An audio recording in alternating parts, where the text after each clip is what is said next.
The following is a presentation of the Mat Talk Podcast Network. You are now tuned in to the PIAA Podcast featuring Jeff Upson and Eric Knopsynder. PIAA Wrestling. PIAA Wrestling. Pennsylvania is wrestling. What's going on, wrestling fans? You are now tuned in to the PIAA Podcast. I'm your host, Jeff Upson, joined by Eric Knopsynder. Eric, you're back from a little bit of a hiatus on the PIAA Podcast, but we're happy to have you back. What's going on? This is the busiest week of our year, would you say? It is, but somehow we still found the time to squeeze in a podcast here. Excited to be back. Haven't been able to make too many of them this season, but it's been a great season and should be a lot of fun this week in Hershey.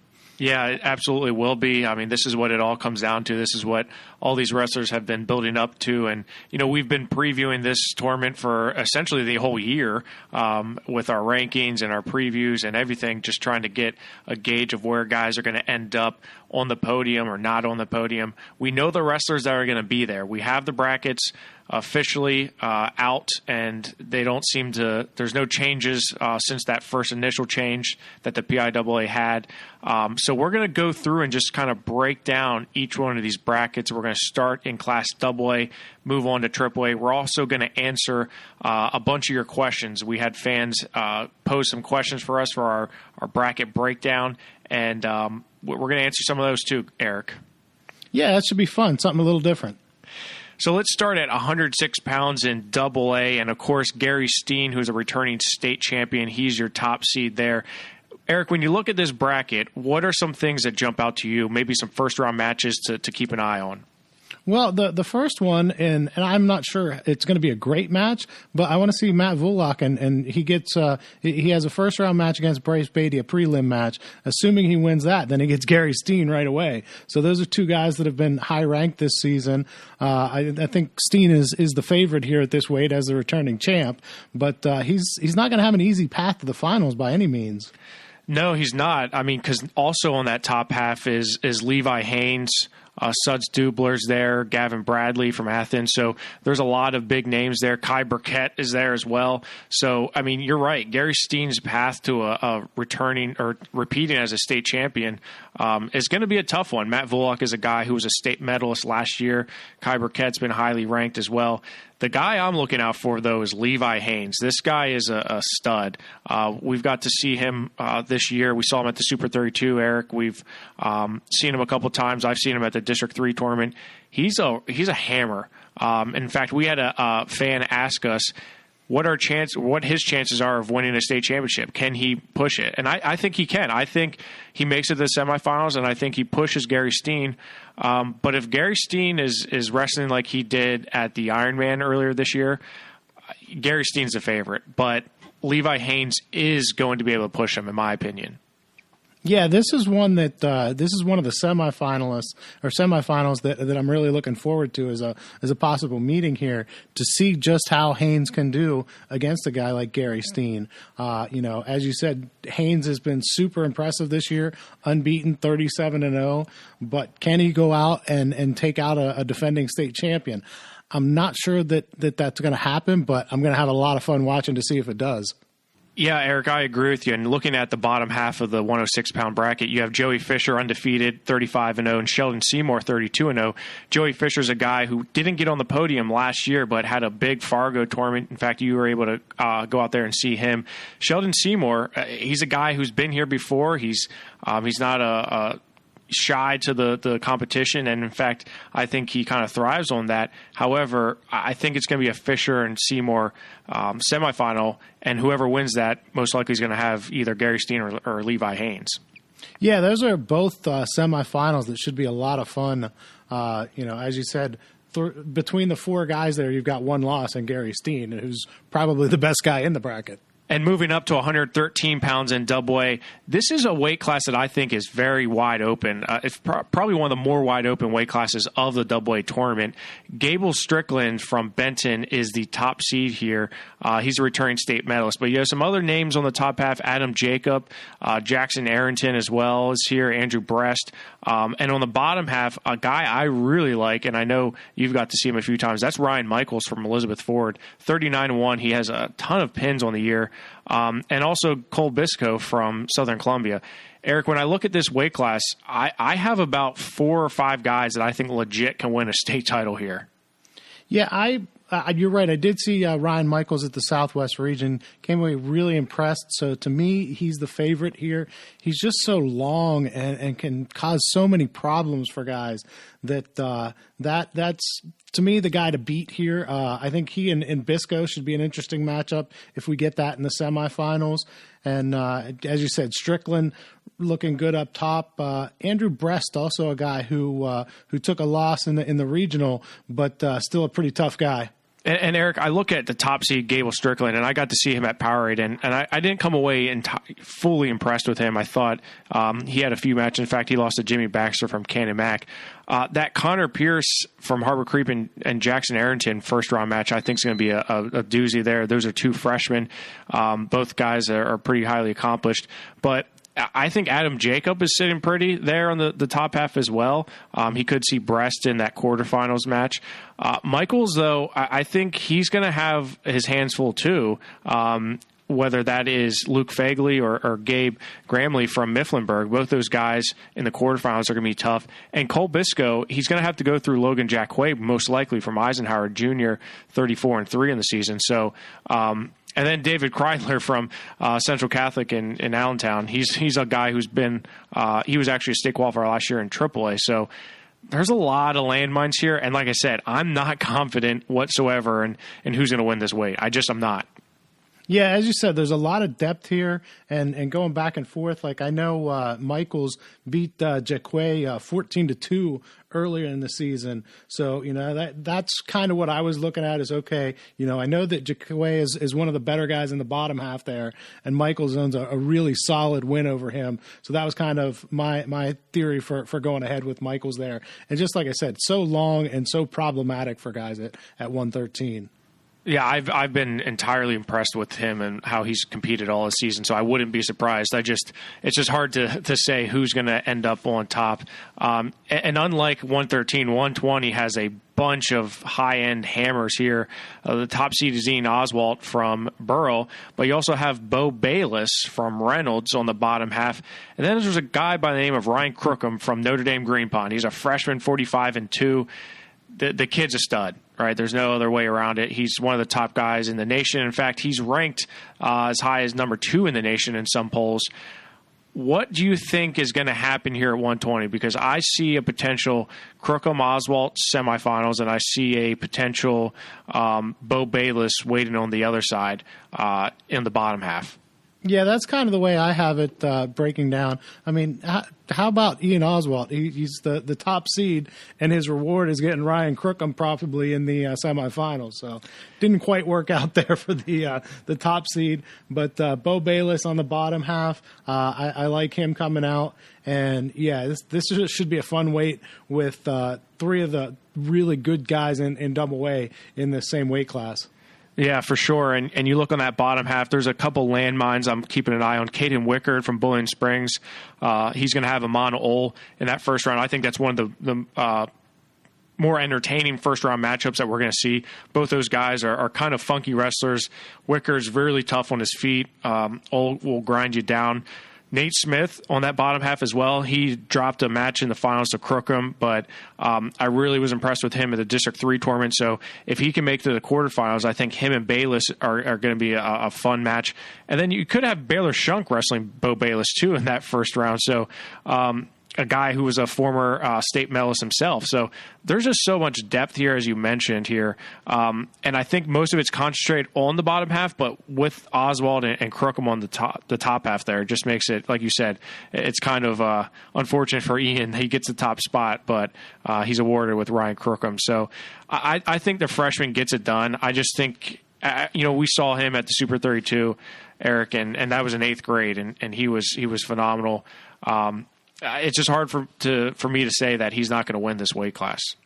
Yeah, I in my mind he's the favorite, which is hard to say whenever you've got Oswalt and Bayless in there, but just what he's done outside of the PIAA has been so impressive that I think you got to give him the nod until you see one of these guys beat him. Yeah, I mean that he wrestled Bayless at the state dual team tournament, and he did get the win over him. But it was a tight match until Crookham opened it up a little bit, was able to get a turn. But I think it's going to be a 1-2 point match most likely with Bayless. Bayless is, he's one of the best in the state, period. So it should be a fun one if we do see it. Let's go up to 126, where again I'm not sold on this being Brock McMillan's weight class. He's the lead guy here, but there are other names here that can push him and really cause issues. He's on the top half. Brock McMillan was a state runner-up last year. Also on that top half, you have guys like Bryce Volman from Muncie.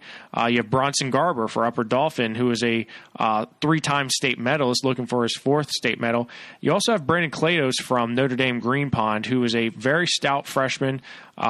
Like his teammate Ryan Crookham, really is able to pick up some big wins. And you got to look at their schedule. And he was at the Ironman, he was at Trojan Wars, they were at Team States. So those 10 losses are most likely to some hammers there. And on the bottom half, you have Chase Shields, who is a runner-up in the state tournament. He's probably the top name on that bottom half. If I'm looking at the bracket, I'm happy if I'm Chase Shields because I'm away from a lot of those landmines that are on the top half. There are some landmines definitely at the top, but I know I took a little bit of heat earlier in the season before the Southwest Regional about kind of overlooking Ty Simmerman from Derry this year, and I think Simmerman is definitely a guy who can keep matches close. He doesn't necessarily blow out a lot of guys, but he's been piling up wins, and I think that could be a potential interesting semifinal there if he can get past Bryce Knopf of Greenville. Simmerman Shields is one that I think would be a pretty fun semifinal to see. And with you, with Kletsos, I'm not even sure. He's got a tough first round matchup. He's got Anthony Glassel of Brockway with what I think could be one of the more interesting first round matchups in this weight. No, I agree with you. And Glassel's a guy, we got to see him at the Surge tournament, but he's also a returning state, or he was a state medalist. And you look at his matchup, yeah, I think that's probably the best first round match in the bracket here at 126 pounds. And I agree with you that Simmerman probably was a little underranked this year, but Chase Shields really impressed me. I think, and those two wrestled before. They wrestled in a state tournament last year. Shields won that match. So, I think Shields just has. I got to talk to him at the District 3 tournament, and he's very focused. He's very poised. He has that senior mentality where he's going in there and taking care of business. So I really don't see anyone stopping him from getting to the state finals yet again. It's just a matter of, I think, who's going to be on that top half waiting for him. Is it going to be McMillan? What are your thoughts on McMillan? You got to see him. I know he had a few matches at the regional tournament where they were a little bit back and forth. Do you think he's poised to get it done? He was pushed, but not like Simmerman. The final score was pretty close. McMillan, I think, got a couple first period takedowns and then kind of coasted from there a little bit, and Simmerman closed the gap. But it didn't feel like he was really in any danger there of losing. I have him getting to the finals, but like you, I have him losing to, well, I shouldn't say like you, but I have Shields there, and I have Shields beating him in the finals, actually. Okay, well, you're going to catch some heat for that, I'm sure, Eric. Yeah, I know my guy, Billy Dubler, probably not going to like that pick, but, you got to have a little fun with it and see what shakes out. But, yeah, I think that would be a fun final as well if we get that with Shields and McMillan. That's the one thing I hate about doing predictions is because people always they always cry and whine about the picks you make. They're, how could you? And it's like, well, you gotta have fun with it. Sometimes you gotta pick outside of the the rankings, and people take it kind of personally. I can't say anything. I still give Joe Toscano from the Washington paper grief over not picking me in the regional tournament like 25 years ago. Yeah, so. like get over it, Eric. I don't understand. So this is why that's kind of part of the reason why I don't do predictions because of that. Because wrestlers will get on Twitter and say, "Thanks for the motivation, bro." Okay, whatever works for you. Let's move up to 132 pounds, and this is one of the, if not the deepest weight class in AA for sure. Sitting at the top is Josh Jones from Saucon Valley. He was a state runner-up last year to Gavin Teasdale. But you have Caden Cassidy up here as well. You have Caden Berger. You have Patrick Edmondson, all in the top half. And then let's throw in Connor Redinger as well, who was a third-place finisher. Yeah, and he was a third-place finisher last year of the state tournament. Then on the bottom half, you have Nathan Higley, Garrett Cornell, Zach Whitmer, Chase Chapman, who's kind of like the unknown here, and then Ty Varndell and Colin Leonard. So I just can't make heads or tails out of this weight class. I just can't figure out what is going on here. The one thing I do know is Josh Jones is the favorite. I really like the way he wrestles. We've got to see him a lot over his career. I think he's kind of like that Chase Shields mentality. He's going out and taking it, in my opinion. I just think he's wrestling really well as of late. He will have a tough path, though, because I think one of the best first-round matches at 132 is going to be Caden Berger and Patrick Edmondson, two high-quality guys from high-quality programs, Reynolds and Southern Columbia. And these guys are no strangers to each other. But also, you could potentially see a Connor Redinger and Caden Cassidy first-round match, too, should Redinger get past his first-round match. Yeah, how about that? I mean, two guys, as you said, who've placed third in their career before. Cassidy was out injured last year, so we didn't get to see what he could do at the state tournament last year. But Redinger, a third-place guy, had a rough weekend at the Southwest Regional, ended up sixth, and now he's got to come back and try to battle his way through a really difficult bracket.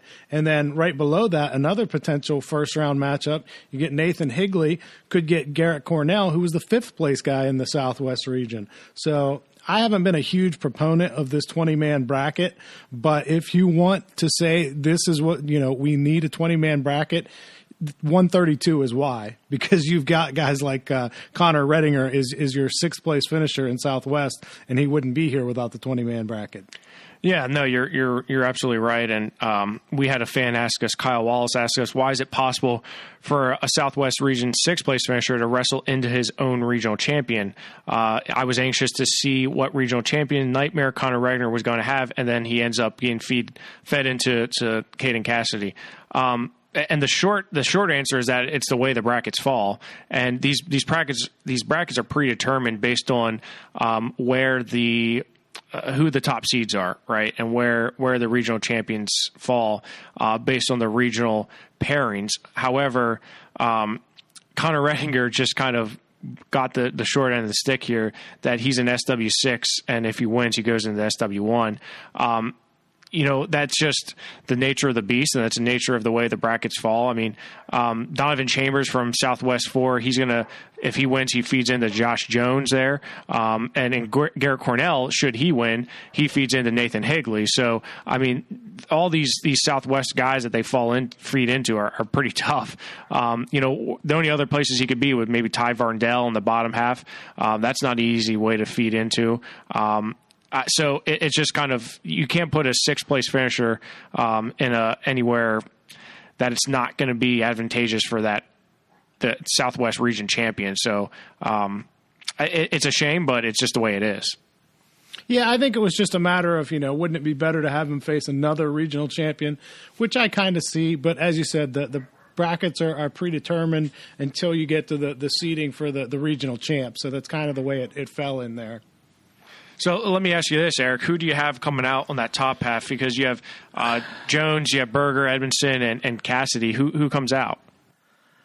I kind of went with the homer pick here. I got Caden Cassidy. I've seen kind of his improvement throughout the year. He has one loss on the season, and that was to Cornell, who at the time was looking unbelievable because he majored Brock McMillan in their matchup when McMillan came up in a duel. Cornell majored him, and then Cassidy's beaten him a couple times since then. So it's probably more the fact that I see Cassidy and I don't see Jones, but whether or not that's a smart pick, I don't know, but that's kind of the way I went with it.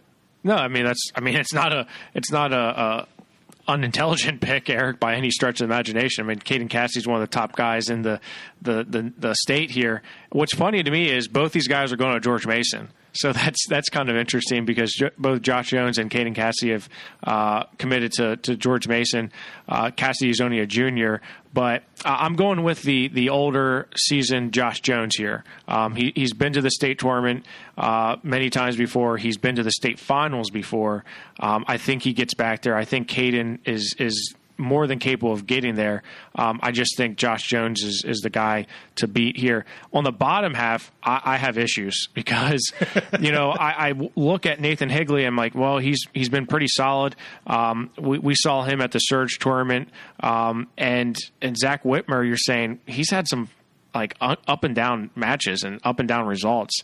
Chase Chapman, I think that's first round matchup with him and Colin Leonard is going to be a really good match because Chase Chapman was just kind of came out of nowhere in the sense. Not that he came out of nowhere. He was a good wrestler for Phillipsburg, Osceola last year in AAA, but for what he did at the region tournament, it was just insane. Ty Varndell is kind of like the safe bet down there because he's undefeated. He's been a state medalist before, but I just don't know. Yeah, it's as you said, I mean, Cornell is a returning medalist, who's looked really good at times, had a really rough regional. Can he knock off Higley in the first round? Who knows? Whitmer, as you said, he came within a couple inches of an out of bounds line of beating Cassidy in the Southwest Regional. Had him on his back late in the match there, but they were out of bounds and didn't get the credit for it. Chapman has kind of been that giant killer. I know he beat Whitmer early in the season, and we thought, oh, that was kind of an upset. And then he goes to the regional and just keeps taking out more and more guys. So yeah, as you said, I think Varndell is probably the safe pick, but I mean, not a whole lot out of this bottom half would really shock me if any of these guys are out there on Saturday. So what you're saying is I should pick Chapman. That's probably what sure, I'm going to go with. Ahead. I'm going to go with Chapman. Why? Because why not? Right? Because why not? Let's go up to 138 pounds, and this is where our favorite wrestler Jacob Ely from Hopewell has been just hammering competition. My gosh, if he gets any better, he's going to be on fire here. He's just been really solid throughout this season. Despite giving up a tech fall to Sammy Hilligus, he closed that gap on him. He's on the top half. Rocco Bartolo from Reynolds is also here. Avery Bassett from Midwest is here. On the bottom half, you have Marquise Branford from Wilson. You have Eric Gibson from Forest Hills, and Kenny Kaiser from Sagertown.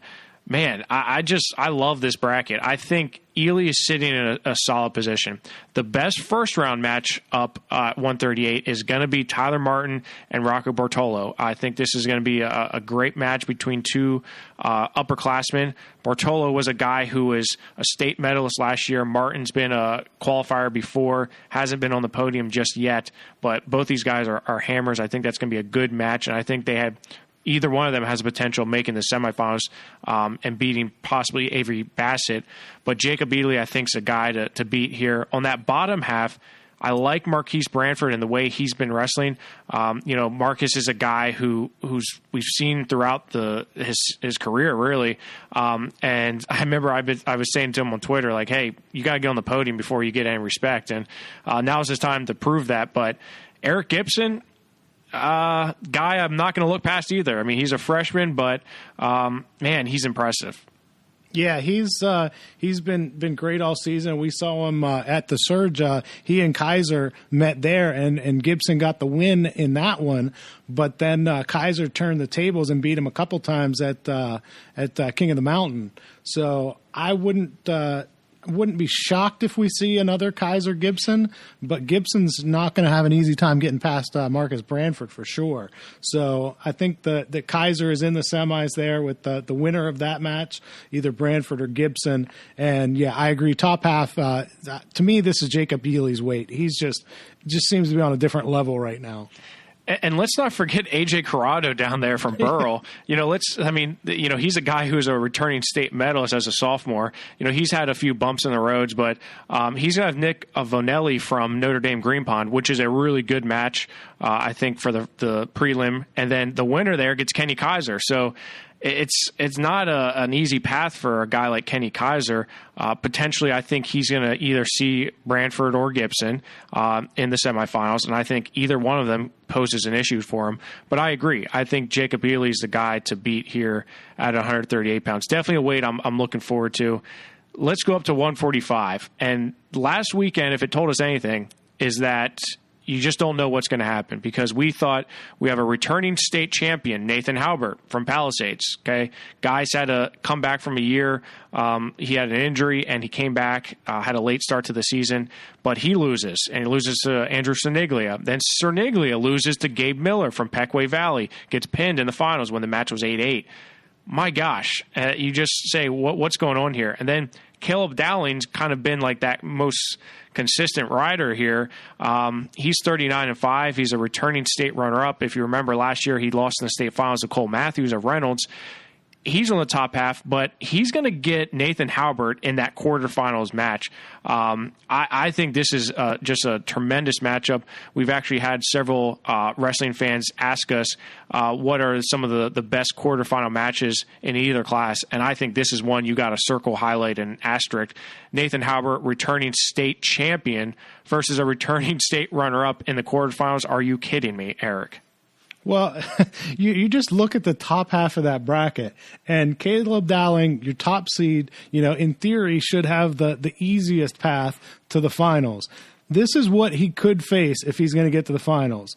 Halbert in the quarterfinals. If he gets past that, he could get either Andrew Cerniglia, who you talked about, or Gavin Garcia, who's just been a stud freshman that, Dowling beat him 5-4 early in the season, and that's Garcia's only loss on the season. Yeah, so clearly a match that could be a really tight one. This is insane. I mean, and then okay, let's say Dowling wins there and he's into the finals. Now, how about we give you Gabe Miller possibly from the bottom half of the bracket at 40-0? Gabe Miller, Caden Mooney. It doesn't matter who. John Rocco Gonzalez. I mean, these guys are all tough guys, and the top half is really, really heavy. Let's not beat around the bush about it. The top half is loaded. I like Gavin Garcia, and like you said, his only loss on the season is to Dowling. It was a tight match. Cerniglia, does he bounce back from that defeat to Miller? But boy, did Miller make out like a bandit here, winning that Southeast region, because now he's separated from both Halbert and Cerniglia and Garcia and Dowling. So he's kind of the guy you look here and says, well, I think he's going to make it to the finals. I think Caden Mooney poses some issues here. We actually had a fan ask us about Tristan Pugh's draw from Berlin. Eric, I'll let you take that one, but I think the question was, he got a pretty favorable draw, and I would say, yeah, he did, because he got away from Cerniglia or Halbert. Yeah, I agree. This one comes from Tony Lascari, who is just happens to be the brother of the Berlin head coach, Sal Lascari. And he asked about Tristan. Tristan, a friend of the show, member of the two-time champion PA Power kickball team. So we know Tristan quite well. But, yeah, I think Tristan definitely got a good draw here. I mean, obviously it's the state tournament, so you're not going to say that any match is a pushover or anything like that. But I think he has a good chance of getting to the semifinals and seeing Gabe Miller there. He's got Gavin D'Amato in the first round, not an easy matchup by any means. And then, as you said, Caden Mooney is the regional champ up there in the Northwest. Could see him in the quarterfinals. But those are matches I think that Pugh, who beat John Rocco Gonzalez in the regional before running into Dowling in the final, I think that he really has a shot at getting to the semifinals there. Yeah, if there's a regional champion I want to feed into, it's Caden Mooney, and that's no offense to him. But when you have guys like Dowling, Garcia, and Gabe Miller, I'm going to take my chances with Mooney as opposed to those other three. So now let's not forget that the Giants center has not been kind to Tristan Pugh before. Right, he's had some matches there where he's had some disappointment. So I think now's the time as a junior that if he's going to do well, it's now's the time to do that. So I agree with you. He could make it to that semifinals, but the story here has to be that top half. And we're going to see two guys that finished 1 and 2 in the state last year in the quarterfinals. So that's one you can't miss. Let's go up to 152 pounds where kind of like 138, you got a guy who's just been so consistent throughout the year, and that's Ryan Vulak. He kind of hit the trifecta. He won the Beast of the East. He won Powerade. He won Escape the Rock. He's looking like he's going to win his first state championship. Last year he was third. As a freshman, he was eighth in AAA and was ineligible his sophomore year. He's that top guy on the top half, and I think he's the guy that everyone's kind of shooting for. And I really don't know if anyone pushes him here. I really don't. I just think this is one of those weight classes where he's going to be very solid and consistent throughout. Yeah, I think you're probably right here that he's head and shoulders maybe above everybody else when it comes to what we think is going to happen. I mean, you never know. Something else could happen. But, yeah, I think Vulak is definitely the guy that you're looking at and saying, okay, he's the favorite here. On the bottom half, I like DJ Erickson from Hanover and Trent Schulteis. I think both those guys are going to be able to do well. The one first-round matchup that I'm curious to see is Keegan Rothrock from St. Joe's Academy and Nolan Lear from Benton. Lear's a freshman, was a runner-up in the Northeast region to Erickson. So I think one of those two are that win, whoever gets that is most likely going to get Vulak. So really tough for them, but still it should be a good first-round matchup. But 52, the story here is Ryan Vulak, and there's not much else, in my opinion, to talk about in the bracket. It's just a matter of how else the rest of the field falls. Yeah, I think you're right there. I would definitely go with Vulak and then kind of everyone else there. So we go up to 160, and a lot of the questions I was asked is are we going to see Thane Lawrence and Tyler Stoltzfus again on Saturday night or Saturday? And I'm thinking probably we will, but there are some landmines that I would also be cautious of. On that top half, you have Thane Lawrence as the top seed here, a returning state champion. We all remember what he did last season in the finals against Justin McCoy. Derek Berlitz from Notre Dame Green Ponds, only a freshman. He had a really great regional tournament, I thought. Payne Hearn from Conneaut area is a state medalist from last year. He was a runner-up last weekend in the Northwest region, lost to Alec English, but he's a guy who I wouldn't look past. And Cooper Moiser from Towanda, also a guy who I think has done well. Yeah, top half of the bracket there. Lawrence is clearly the favorite in my mind. I like Hearn coming out there, seeing him in the semifinals. In the bottom half of the bracket, you get Matthew Arculio here from Saucon Valley, Southeast Regional champ. He could get Tyler Stoltzfus in the quarterfinals here. So definitely an interesting matchup there. Stoltzfus, in my mind, is probably still the guy there, but that should be one heck of a quarterfinal matchup there at 160. And then, as you said, you've got Alec English at the bottom there, and a couple really good first-round matchup possibilities here. Cade Lynn and Cole Sasong from Portage, I think, is an interesting one, with Lynn from Southern Columbia, been out part of the season with injury, and could be a strong matchup there. And even a prelim match that's kind of exciting to me is Hunter Thompson from Reynolds and Austin Malee from Burrell. Malee ended up injury defaulting to sixth place, so I'm not sure where he would have finished in that bracket, a pretty tough Southwest region bracket, but with him dropping to sixth via the injury forfeits, he's got a tough first-round matchup in Hunter Thompson. And I agree with you, Eric. It depends on how healthy Austin is, but the one guy I'm looking at on that bottom half is from Saucon Valley, and that's Matt Arculio from Saucon. And I think he's kind of the unknown here in terms of him and Stoltzfus, I think, is going to be a really, really, really good match. I think those two are going to the winner there is going to make it to the finals, in my opinion. Alec English, definitely more than capable of doing that, but I just think with Stoltzfus and what he's been able to accomplish, I think he's probably the favorite, but I'm not looking past Arculio as well. Let's go up to 170 pounds, where the talk of the town is Jared McGill. Can he finally win a state championship, Eric? Because it's been a lot in the making, but he hasn't quite got there yet. Yeah, I covered Jared from Chestnut Ridge, and last year when he lost, probably one of the toughest things that I've seen a guy who, had poured so much into it. And I know every wrestler does. Every wrestler is that's of a certain level is really geared towards winning a state title. But he was just devastated last year. Still found a way to come back and battle back for third place. But even on Saturday afternoon, talking with him after he'd gotten the medal, he was still kind of tearing up, talking about what the opportunity that he had lost in not getting it last year. So I think he's a man on a mission. And honestly, I think he could end up seeing a guy that he's already beaten twice this year in Christian Clutter in the finals on Saturday. Yeah, I mean, I'm not entirely sold on Clutter. I mean, I think at the regional tournament, he showed some vulnerabilities. He kept a few matches close that he probably shouldn't have. He keeps every match close. No, he absolutely does, but you can't do that in the state tournament. You just can't. If you're wrestling that close, you're just not going to win. It's not going to happen. David Galasso from Athens is a guy I'm curious to see how it does. And then Derek Brown, I mean, he's a guy who's also in that bottom half. Carl Harris, though, is kind of like the unknown here because he's a two-time state medalist. He finished 8th in the last 2 years. As a senior, he kind of was in and out of the lineup. Now that he's back and fully involved, he's been really dominant in the Southeast region.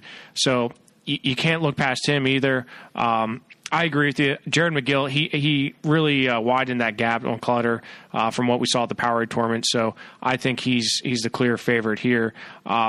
Who do you think is on the top half and can cause him issues? I'm looking at Tyler Fisher and Brady Gentile. Who do you else think? Yeah, it's possible, but Gentile was, I believe he was in the Thomas tournament also and didn't even get to McGill. And McGill kind of went through Galasso, I think, there. And, just to me, he looks like he's on a different level, the way he's going out and scoring. The only thing that I'll say about Jared is that the times that he gets himself into trouble is when he's trying to go too fast, when he's trying to score, 12 points in one move.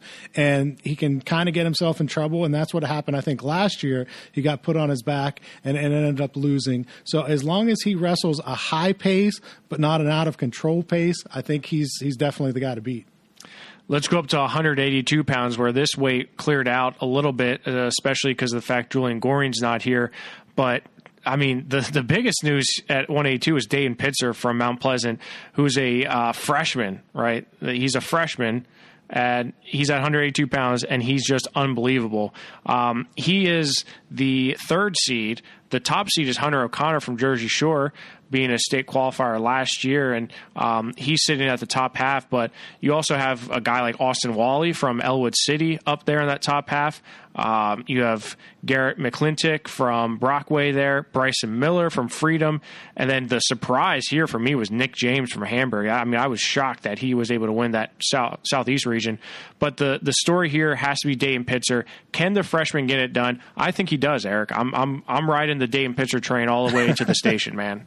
Yeah, he's interesting to watch because he's not always he can be kind of unorthodox in some of the things he does, but in some ways he reminds me a little bit of Cole Urbis in AAA. A really long, tall guy, kind of lanky. He's a freshman, so he's still growing into his body, but he's been unbelievable so far this year. 39-1, and the only loss that he has on the season he avenged later. So he's beaten every guy that he's wrestled this season. season, and he's wrestled some pretty good ones. So that's a pretty impressive mark out of him.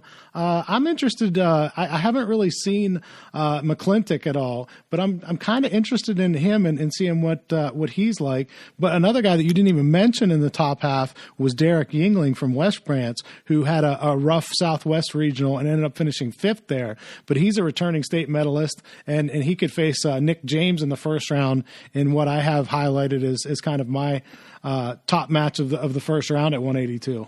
I think Derek Yingling can make the quarterfinals here. I think he can beat Kusten Bowder from Muncie, and then I think he can beat Nick James from Hamburg. So I could see him being in the quarterfinals against potentially Bryson Miller or Garrett McClintock, whichever one wins that match there. So I actually like his draw a lot.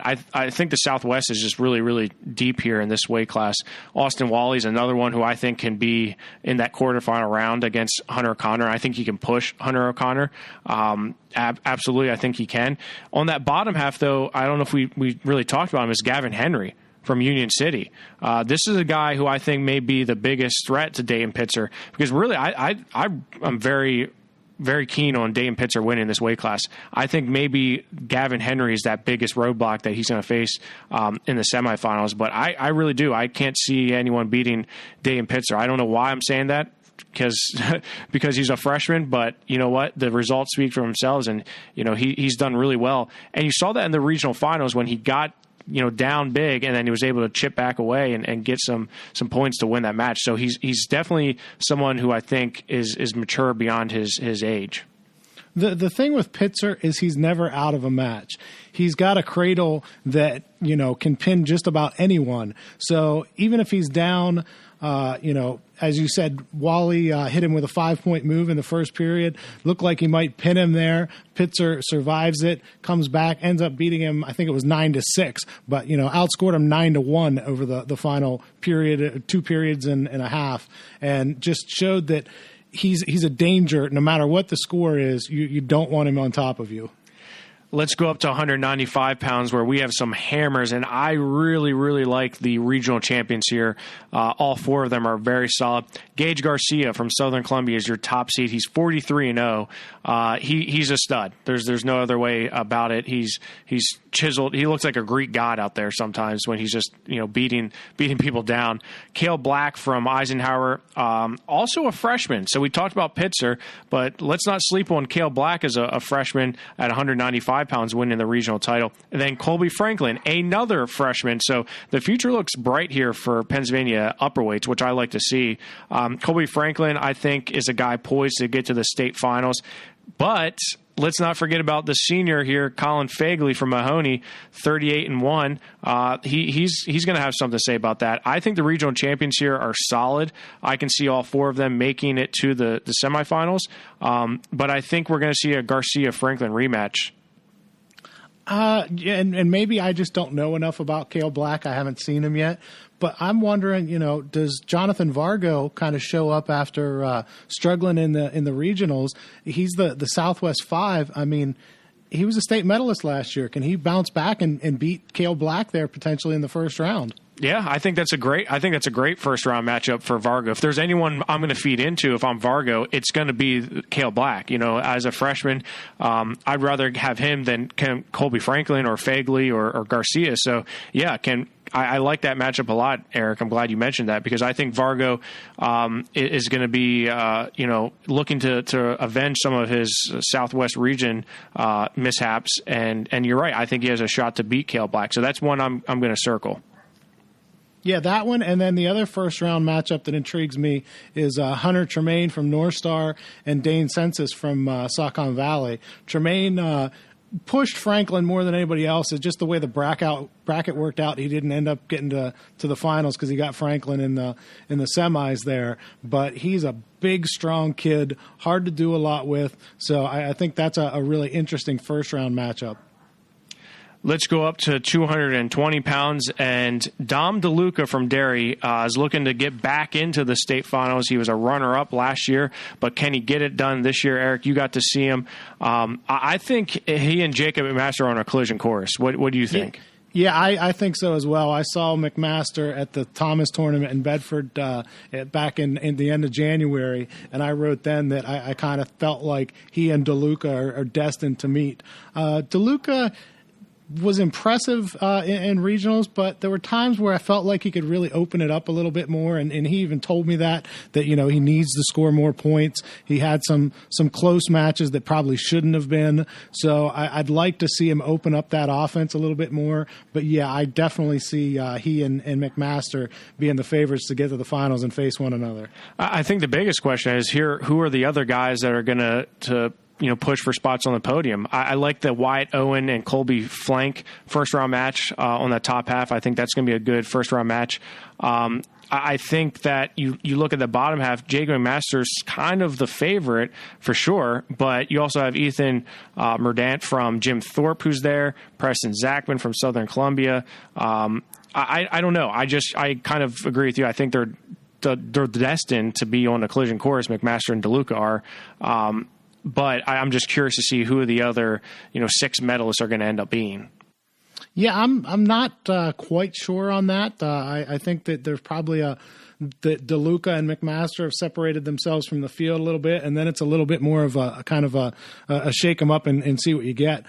First round matchup that I'm interested in is Preston Zachman from Southern Columbia and Dwayne Nisley from Chestnut Ridge. Didn't get to see this one whenever they met in the state duels, but I think that should be a pretty interesting one. Let's go up to 285 pounds, where Jake Ryan from Mount Union is your top seed. He's 36-1. He's up this year to 285. He was a medalist last year at 220 pounds. On the bottom half, you have Colby Whitehill from Brookville. He's an undefeated junior. The kid's just gotten better and better as he has progressed in his career. I really like him. I think a potential quarterfinal matchup here could be Jalen Stevens and Colby Whitehill, but Jalen Stevens is going to have a very, very tough Emmanuel Law from Church Farm School out of the Southeast region. That's going to be a really good first-round matchup with the winner getting a date with likely Colby Whitehill. Yeah, that one's interesting because I know last year in covering Fargo and going to the camp, these are guys that worked out together a lot in Jalen Stevens and Colby Whitehill, if they do indeed meet in the quarters there. And so I'm sure they got to know each other a little bit, styles, even though it was freestyle versus folk style. I still think this would be an interesting one.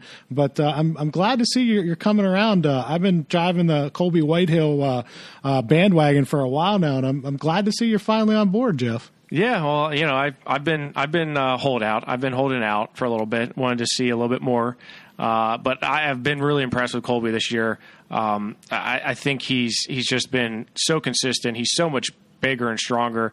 And you're right. He and Stevens did wrestle in Fargo. They train a lot together. But I think we're likely going to see Whitehill and Ryan in the finals, and I think Whitehill gets it done. So I'm a proud occupant of the Colby Whitehill bandwagon, Eric. I think you're right. I agree. I see Ryan and Whitehill, and that could be a fun one because Ryan is a guy who, even though, heavyweights kind of get that reputation of they don't want to take any risks and they don't want to try anything. And I think both of these guys break that mold, that both of them are willing to try things, to try to score points. And so it could be a pretty fun finals matchup between Whitehill and Ryan. Agree with you there. Eric, I think we covered Double A pretty solid. I think we answered a lot of questions, including what some of our favorite matchups are going to be from our fans that we got. So let's move on to Triple A and talk a little bit about the brackets here. Let's start at 106 pounds. Aiden Lewis from Cedar Cliff is your top seed, but then you have Kyle Hauserman up there in the top half as well. On the bottom, you have Dylan Chappell, Kyle Waterman, and Nick Allison. This is a weight class I'm very intrigued to see because Chappell is the number one guy in the state, having beaten Carter Dybert in the Southwest region. But Aiden Lewis, he lost to Carter Dybert by major decision. So I'm thinking Carter Dybert is going to end up meeting Kyle Hauserman in the semifinals, and I think Chappell will end up meeting potentially Waterman in the semifinals. This is a fun weight class because there are a lot of unknowns. Nick Allison from Mifflin County, a little undersized, keeps matches a little bit closer than I think he would like. But how's he going to do? And really, it's a tale of District 7 and District 1 because you have two solid guys from each district, but then you throw in Aiden Lewis from Cedar Cliff. It makes for a fun matchups. Yeah, I kind of see it the way you were looking at it, is that it's the Whippio versus the Kyles there with Hauserman and Waterman. And, I'm not sure. Maybe it's, again, the kind of the Southwest and what I see more of. But I have an all Whippio final here with Chapel and Dibert rematch. Yeah, I agree with you there. I think we're going to see those two wrestle again. A first-round matchup that I'm definitely not going to miss, and that's Kyle Waterman from Council Rock South versus Dante Frenzy from Becca. And he's a guy who is a freshman, was a runner-up to a surprising to Braxton Appello from Easton. But Frenzy's so long and lanky, I think he can cause problems to Waterman. So that's one I'm definitely going to be keeping an eye on. But outside of those, I don't see a ton of first-round matchups that I'm really jazzed up about, so to speak. But I do think Carter Dibert, Aiden Lewis, that quarterfinal match will be a good one. Because if Lewis can slow Dibert down and not get turned, he can make it a match. But because Dibert beat him at power rate and got a takedown and turn pretty quickly. If he can keep it close, he'll cause issues.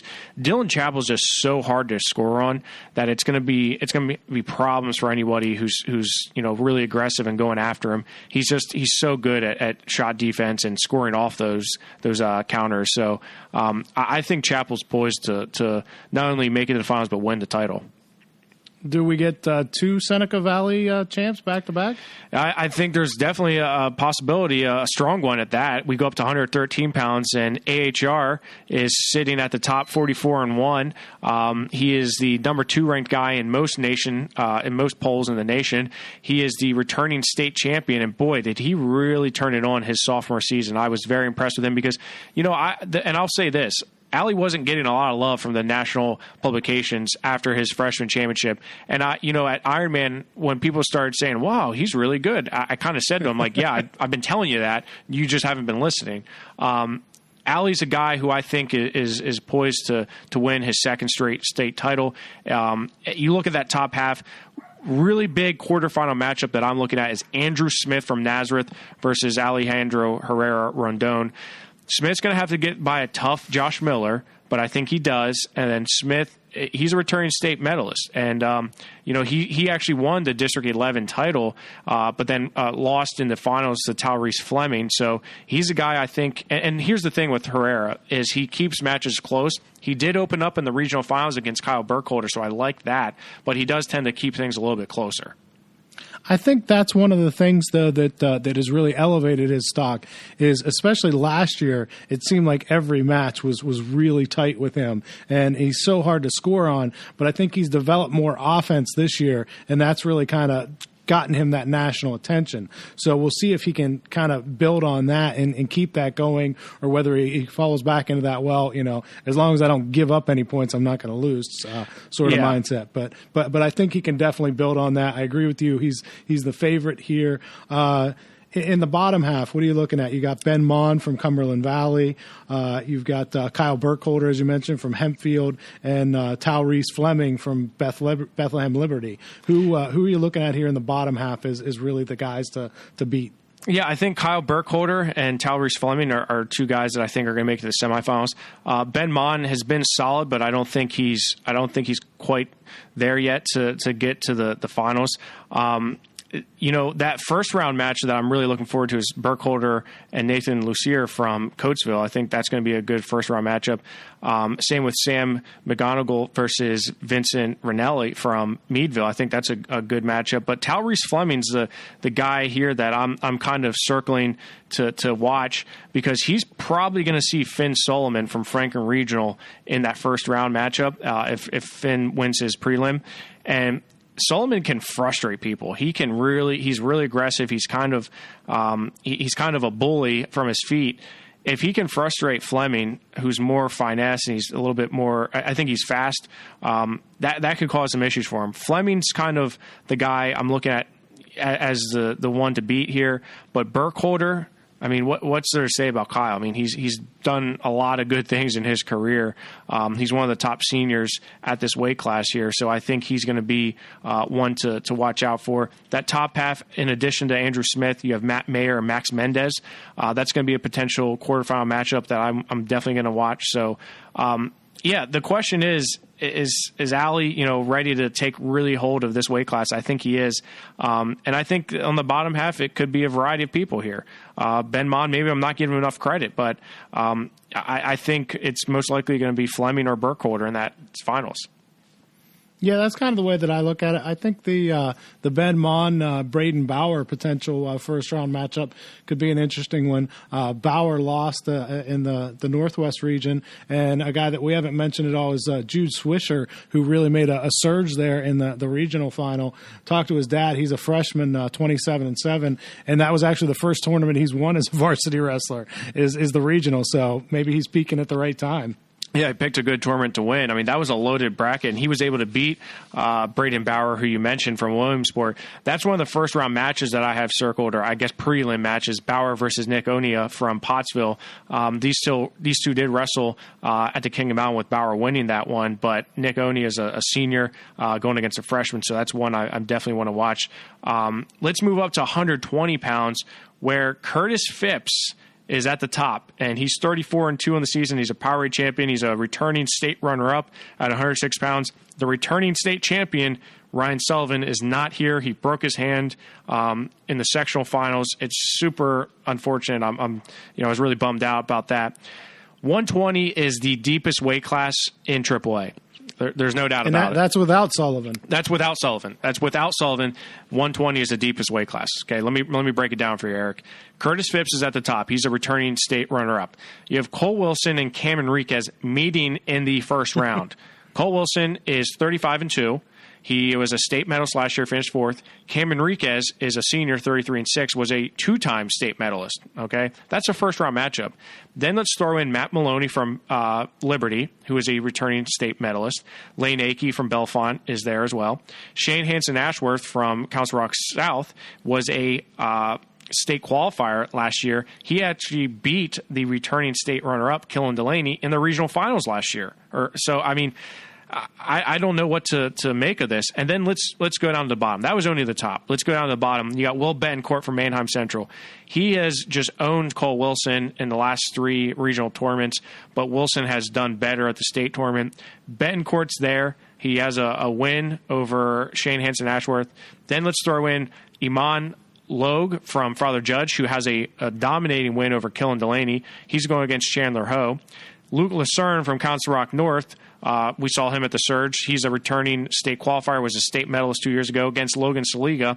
Then you have Killen Delaney, state finals last year, state medalist, going against a two-time state medalist, Christian Fisher from Mifflin County, who defaulted in the regional finals. And then Sean Pearson from Nazareth. I mean, does it get any deeper or tougher than 120 in AAA? I think hands down 120 is the toughest weight class. Yeah, and then one that you didn't even mention is Cole Hammett, the freshman out of Waynesburg, who's been super impressive this year at 41-7.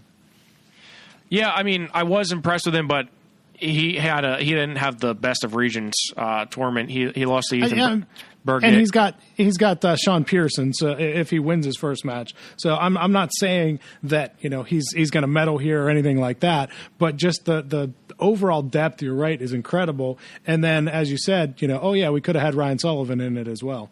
Yeah, I mean, this bracket it's mind-boggling. That Cole Wilson Cam Enriquez match. Now, I mean, let me paint the picture for you. If Cam Enriquez wins that match, and so is Phipps, we're going to have a Powerade Finals rematch in the state quarterfinals. That's saying something. So that's pretty incredible to see if we do see that. Matt Maloney is a guy I really like. Shane Hansen-Ashworth is a guy who's finally coming onto his own, and he had that big win over Delaney. I just really can't make heads or tails out of this either. Betancourt surprised a lot of people. I don't know why. When he won the regional title, he's beaten Cole Wilson the last 2 years, but Cole Wilson just has had better state tournaments. Saliga's been wrestling really, really tough. He made it to the regional finals. Delaney, I mean, this is a guy who burst on the scene last year and made it to the state finals. He's going to have a two-time state medalist in the first round. And then if he wins that, you're going to get Sean Pearson. So I think it's going to be here's my prediction: Sean Pearson versus Curtis Phipps in the finals. Is my prediction. Yeah, that's. I'm kind of rooting for chaos here. I just want to see what happens. Any of these guys, they're so good that whoever has this that gets the finals is going to have taken such a difficult path to get there that who knows what's going to happen. Does Norwin, am I wrong? Have they ever won a state title? Are they still looking for the first? No, Phipps is, Curtis is looking to be their first ever state champion. His brother Drew was a state runner-up. Does he get it for him? I'm sorry? Does he get it for them? Yeah, I think he does. I mean, I think I'm like you. I want chaos here at 120. So I don't know who's going to be in the finals, but I think Phipps has a good shot. I'm not going to say he's going to get it, but he has a really good shot to do that. If he wrestles like he did last weekend at Canamac, he's going to get it done. But Sean Pearson, if he wrestles like he did in the regional tournament, I think he has a really good shot of winning too. Here's the thing: on Saturday, whoever's sitting on top of 120, it has earned it. They're going to be battle tested. Their face is probably going to be black and blue. Whoever wins this, in my opinion, is really well deserved of some credit here. All right, moving up to 126. Colton Camacho is your top seed here from Franklin Regionals to 37-3, and a couple other interesting ones here. Patrick Noonan from Stroudsburg, 36-7. What do you see here in the top half? Is Camacho the clear favorite here, or you got Kenny Heyman also from Kenemac there, and Trenton Donahue in a first round match that I think is pretty interesting. That the winner of that gets Noonan. But what do you see in the top half here? Yeah, I agree with you, Eric. There's a couple good first-round matches that I want to keep an eye on. That Trent Donahue, Kenny Heyman one is definitely one that I have circled. Kenny Heyman is a guy who kept it really, really close with Camacho throughout the season, but then lost to him. Got a little more wide open for Camacho, and then he lost actually to Jared Kessler from Collinsville in the third-place match. But Heyman's a guy who I've been really high on this whole season. On the top half, I think it's definitely Colin Camacho and Patrick Noonan that are two guys that I'm really looking forward to seeing how they do. I think Camacho will most likely see Torres in the first round, and then probably Portilla if he's healthy. He's had a week off, so I think he could.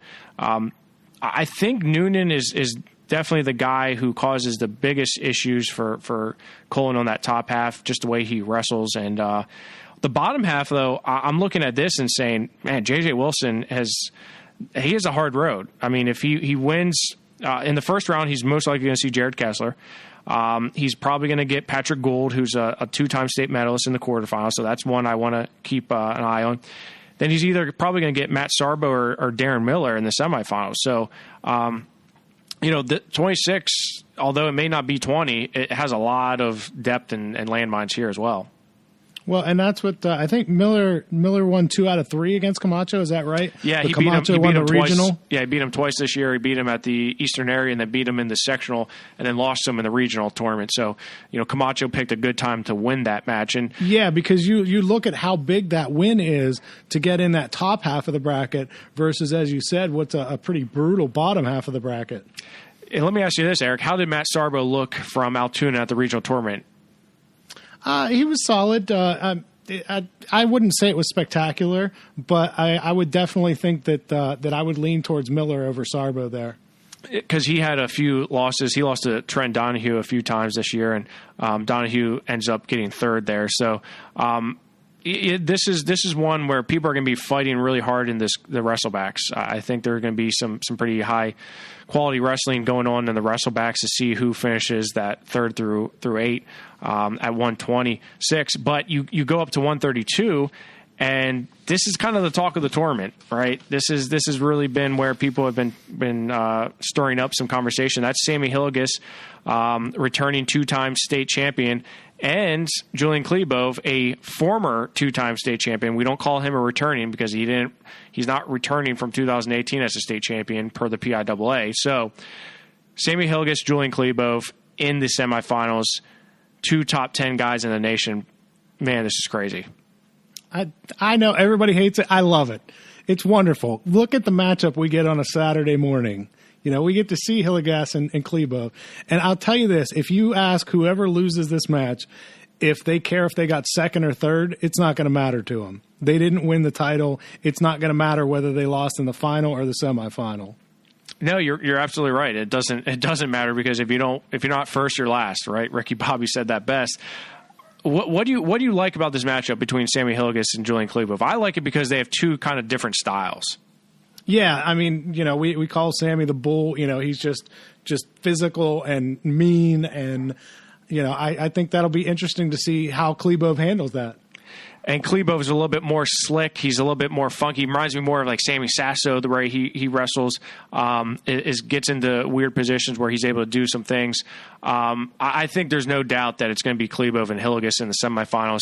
The question to me is who comes out in that bottom half. And you have Lucas Ritchie, but you have Gabe Willishell down there as well, who Sammy Hillegas destroyed in the state or the regional finals. He beat him by tech fall.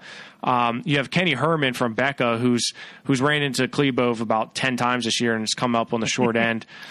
6 losses. Kenny Herman is 27-8, and 6 of the losses are to Klebov. Yeah, that's crazy. I mean, that's crazy. 6 of his losses are to Julian. Can you imagine if he would get to the final and face Klebov? Yeah, that's talk about luck. That's unfortunate. Then you have Cade Balestrini from Shikellamy, who's on the bottom half too. I like that Herman and Balestrini match in the quarterfinals. Should that happen, the question for me is who comes out from that bottom. Who do you like, Eric? I have Herman. Yeah, I mean, he doesn't have to face Klebov, so what could go wrong? Sure. No, I agree with you. I mean, he's kind of been that guy. He's a 2-time state medalist, and he's looking for his third, and I think he is able to do that this year. And like you said, Klebov's not on his side, so one's got to imagine that he makes it to the final. So I think I tend to agree with you there. I will be watching the semifinals of this weight class, as I think most of the Giants. That's what I love about this. I know, like I said, the 99% of the wrestling world is like, this is a travesty. They shouldn't be meeting the semifinals. I love it. We've got a great semifinal match. There's reason for everybody to get up and go there on Saturday morning, and you don't have to have all eyes on the final and, kind of people being hungover and sleeping in Saturday morning and skipping the semifinals. You got to be there for this. This is must-watch match. Yeah, it is. You have to be there to see this match, unless you watch it on Flow, which you can do that as well. Is it on Flow? I hadn't really heard anything about that. Yeah, I haven't heard much about that either. Let's go up to 138. Tyler Williams from Souderton is your top seed here, 36-2. But the question here is, and we had someone ask this, I believe it was Deke Patrick from our buddy from Seneca Valley. He asked, how are the forfeits at the regionals going to affect the bracket at 138? Are there legitimate concerns since a couple of those top guys have forfeited? And the answer is yes. Devin Britton is banged up. Like, Devin Britton is, I think, just barely able to wrestle here. So I think that's an issue. I don't know if he's gotten any healthier here. Eric, what's the scoop on Jeff Boyd from McDowell?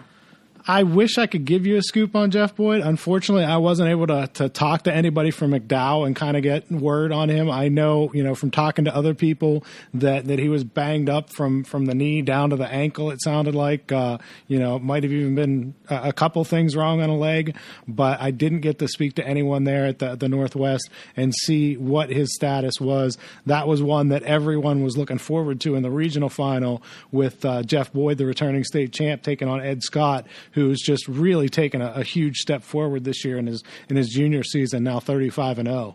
Yeah, I think Ed Scott reaps the benefits of having these guys being banged up here, because I like Ed Scott coming out of that bottom half. One potential quarterfinal matchup that could happen should Devin Britton wrestle is Britton versus Nick Coy from Penn Trafford. Coy is making his 4th trip to the state tournament. Britton was 3rd here last year, had a phenomenal state tournament last year. Go back and check out his results from last year. He beat some pretty high-quality wrestlers. But Britton, unhealthy, is going to have trouble. I mean, we saw it in that regional tournament last week. He had to fight to get past Steven Storm, and he forfeited in the finals to Deshaun Farber, who is a 2-time state champion from Georgia, who moved back home to Pennsylvania as a junior. He's 35-7. I'm kind of looking forward to seeing how Farber does against this high-end quality talent here, like TT Elijah from Lower Dolphin. If he's able to get past either Cole Stewart or Kibwe McNair, I think he's going to pose some issues for Farber. Then you have Ty Linsenberger versus Jeff Boyd. So if Jeff Boyd wrestles, which I'm assuming he'll at least give it a go, Ty Linsenberger is no easy first match there. In fact, that's a really difficult first match. That was the one that I had highlighted, because even if Boyd is healthy, I think that's still an interesting one. But yeah, if he's at anything less than 100%, this is a really difficult matchup. Yeah, I mean, him and Britton both. I mean, Britton, I think, it can beat Matt McCann. No worries there, even if he's unhealthy. But Nick Coy, that's a tough first round matchup for him. I don't know. I think there's a lot of question marks in terms of health here. If they're unhealthy, I think Ed Scott's the favorite, with Tyler Williams being a threat as well. Same with Deshaun Farber. I think those are questions that we just don't have the answers to at this moment. Nick Coy, I think, is going to be able to push. If Britton's not healthy, I think he's going to be able to push to get to the semis against Ed Scott. So there's a lot of questions that we don't have the answers to right now. But the one thing I know is we have a lot of talent here. Jeff Boyd is a returning state champion. He beat Colton Camacho in the finals last year. Devin Britton's a solid wrestler going to Rutgers. Deshaun Farber's a 2-time state champ from Georgia looking for a Pennsylvania gold. So Ed Scott really, really impressed me this year, winning the Eastern area and then winning Powerade. I was very impressed with the way he's competed this year. So I think he's kind of poised to bounce back from a really disappointing state tournament he had last year. I think if everyone is healthy in this weight, I would put it up against 120 as the deepest in the tournament. But given the status of where we are with Jeff Boyd and with Devin Britton, I think that 120 gets the nod over it. But it is a really deep weight class if everyone's healthy. Yeah, totally agree with you there. If they were all healthy, that would be rivaling 120 for. And of course, then we say, well, what about if Ryan Sullivan was there 120? I mean, of course, it's pretty nasty. Let's go up to 145 pounds, where it's a little bit more clear because we have Spanky Ryan Anderson from Becca here at 35-1. His only loss was to Jagger Condomiti from Northampton in the state team finals. But Ryan Anderson's one of the best in the nation.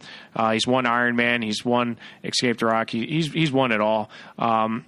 I like his chances of repeating here. I don't think there's many guys on the top half that are going to give him any type of issues.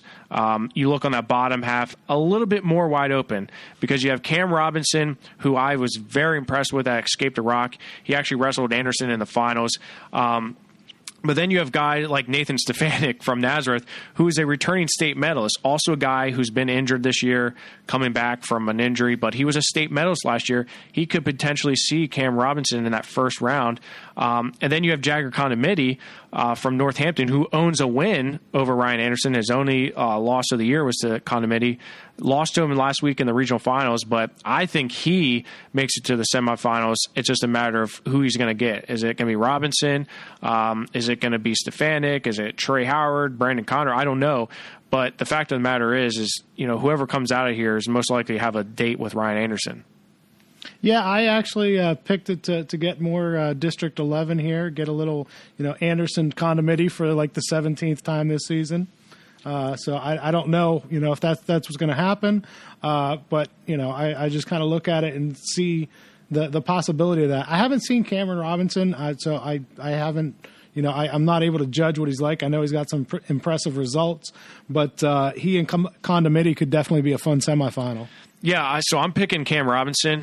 Cam Robinson has a win over Condomiti this year. They wrestled at Escape to Rock, and Robinson was able to handle his business against him.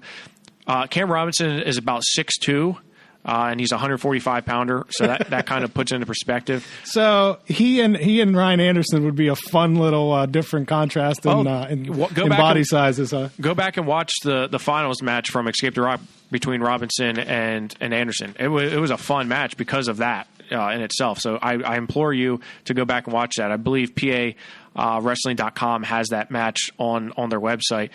That's one. In fact, I may have been the broadcasting that with Joe Youngblood. So you should definitely check it out for that reason. Outside of that, though, I think we have a lot of hammers here. AJ Tamburino for William Tennant. Joe Moetti from Bashir was able to make it to the state tournament. Antonio Emilio from Seneca Valley won a really wide-open WPIL tournament. Tate Nichter bounced back from a really terrible sectional tournament to win the region. And Panero Johnson, a guy who has done well. He was a state medalist last year. How's he going to do? So there's a lot of question marks here, but I think the biggest ones are, can Ryan Anderson get back on top of the podium for the second year in a row? I would lean towards yes. Yeah, I kind of agree with you there. Let's go up to 152, and this is a bracket that got busted wide open when Dan Mancini went down in the regional semifinals to Dylan Shee from Council Rock North. That was a huge, huge upset for him. Mancini came in ranked number 1 in the state. Just really was able to dominate his season thus far. In fact, he has a win over Cam Connor, the top seed at the state dual team tournament. He actually handled him, I think, pretty well. But Cam Connor is now the top seed, 46-2. He's going to have an interesting road to the finals should he get there. Jeremiah Oakes is up there from Scranton, Michael Kistler from Northampton, and then, of course, Dylan Shee, the guy who not only beat Mancini in the semifinals, but he came back and beat Jackson Erb from the Chamonix in the finals to win it. So this one is I think it's definitely a little bit more wide open than we had initially anticipated. Tanner Updegraff from Hershey had a great regional tournament. He's most likely going to get Mancini in the quarterfinals. So Updegraff and Mancini, quarterfinal, yes, please. I'll have that. And then Jackson Erb, he's on the bottom half. Talk about Mark McGonigal from Clearfield, Eric. You got to see him. You said he was pretty impressive. I know he lost to Ethan Rickner in the finals, but how was he? Yeah, he looked good, but I mean, Jackson Erb facing him in the first round, that's a pretty tough draw. Yeah, and then the winner there is most likely going to get Cole Handlovic. So I think the story here is Cole Handlovic, Dan Mancini in the semifinals, winner likely to see Cam Connor possibly. But can Dylan Shee, can he make it 2 weeks in a row where he says, not so fast, I'm going to come in here and bust open the bracket? I'm leaning towards Cam Connor just because he's been so solid this year. He's been so consistent. Other than that match with his only 2 losses are to Ryan Vulock and to Dan Mancini, 2 guys that at one time were ranked number 1 in the state. So, I think Cam gets it done. I think he gets to the finals. But I think the question is, can Dan Mancini bounce back, or can Cole Handlovic say, hey, I'm going to be in the finals here? So 152 is an exciting weight class for me. Yeah, Mancini definitely did not make his life easy with that loss in the regional because, I mean, he's got Alex Weber, who's no slouch himself in the first round. He gets past that, and as you said, will likely get Updegraff there, then possibly Handlovic in the semis, and if he keeps winning, then Cam Connor, who's the number 1 overall seed, could be in the finals, or Sheehy, who beat him in the regional. Yeah. So, I mean, that's a really rough road to go through, but, I mean, Mancini is definitely a guy who can do it. Well, much like 152, 160 is all over the place, and that's because and this is probably one of the deeper weight classes, too. I know 120, 138, 160 has to be up there in depth-wise. You have Clayton Ulrey from Lower Dauphin as your top seed. He's 37-1. His only loss this year was to Luca Frenzy from Becca. Clayton Ulrey is a returning state medalist, but then you have guys on the top half like Connor Hertzig from Nazareth who beats Frenzy twice in a row. He beat him in the District 11 finals and then beat him in the regional finals. So he's a region champion. Has never made it to states before. That's why he's the 5th ranked regional champion. Then you have Trey Kibe from Mifflin County, one of the most consistent wrestlers I've seen this year. He's 37-1. His only loss is to Tyler Stoltzfus from St. Joe's Academy. And then you have Jack Bloomer from Kiski area on the bottom half. I'm looking at a Bloomer versus Frenzy quarterfinal. Must-see wrestling. But hold on, not so fast, because Patrick O'Neill and Ethan Bainey, this is a prelim match between 2 state medalists, Eric. This is a prelim match between 2 state medalists who last year came away from Hershey with medals. Patrick O'Neill has not had a good season and not had a good postseason at that. Ethan Bainey, kind of the same story, been up and down this year, but those 2 are going to meet. Both of them have state medals. Jack Bloomer does not. So Jack Bloomer, should he win that match, will likely see Luca Frenzy or Matt Colajese from Council Rock South as a freshman who's very dangerous. I'm all over the place here at 160. Yeah, crazy matchups there in the bottom half. And I want to see another potential quarterfinal is Ty McGeary from West Allegheny taking on Trey Cobb there in the quarterfinals. Yeah, Ty McGeary didn't have the regional tournament he wanted. He lost to Jake Richardson from Mars in a pretty lopsided loss. But he's a returning state medalist, and I think Cobb is definitely the favorite here, just the way he's been wrestling this year. I like Cobb coming out into the semifinals, beating either Connor Quinn or Dylan Reinert. On that top half, though, Jake Richardson is going to have Tyler Wheelman from Juniata, who was a state fourth place medalist last year in AA. So that's not an easy first round matchup for him. Clayton Ulrey has been very, very consistent other than the Escape the Rock. Now, let's not forget that Luca Frenzy, he beat Clayton Ulrey, and then he beat a guy by the name of Thane Lawrence in the finals of the Escape the Rock. That's a pretty good win there for him. And we haven't mentioned John Crawford from Strathaven from Southeast region. He was the champion there. He won a pretty deep 160 bracket in the Southeast region, including wins Connor Quinn from Owen J. Roberts and Matt Colajese. So. Is he going to cause issues? I think we could see him potentially seeing Herzig from Nazareth in the quarterfinals. So there's a lot of question marks. My gut goes with the more consistent wrestlers. I think Clayton Ulrey is going to find a way to the finals. And I wouldn't be surprised to see Trey Cobb make the finals either. I don't know. That's a tall task in that bottom half because Bloomer's there and Frenzy's there. But I don't know. That's what I'm leaning towards is a Cobb and Ulrey finals. Yeah, I think you have legitimately 12 or more guys in this bracket who could end up with a medal, who you could certainly say are good enough to get a medal. How that shakes out, I'm not sure. I kind of like you. I'm leaning towards Ulrey being the guy who's just consistent and gets the job done. Whether or not we see Bloomer or Kaib on the bottom there, I'm not sure. My pick was Bloomer. I'm not sure though that there's a whole lot of confidence there because I think that could be a really good matchup between Bloomer and Kaib. And I have Ulrey winning, but there's not a whole lot that would surprise me in this weight class. Sure. No, I agree with you 100%. There's not much that would surprise me. I said to you earlier, I think there could be a combination of 6 different people that could make it to the finals here at 160. Let's go up to 170 where the talk of the town is Edmund Ruth from Susquehanna Township. He's 30-0. In fact, he's on like a 105 match winning streak. He has not lost a match. 102. I looked it up. Yeah, 102 straight wins. 102 straight wins for Edmund Ruth. That's okay. Yeah, I think it's pretty solid. Susquehanna Township doesn't wrestle the toughest of schedules, but he does have wins over Robbie Patrick from Ligonier Valley, who's now at Virginia. Edmund Ruth is the 2-time state champion, but he's now up in AAA for the first time since his freshman year when he finished 8th in the state.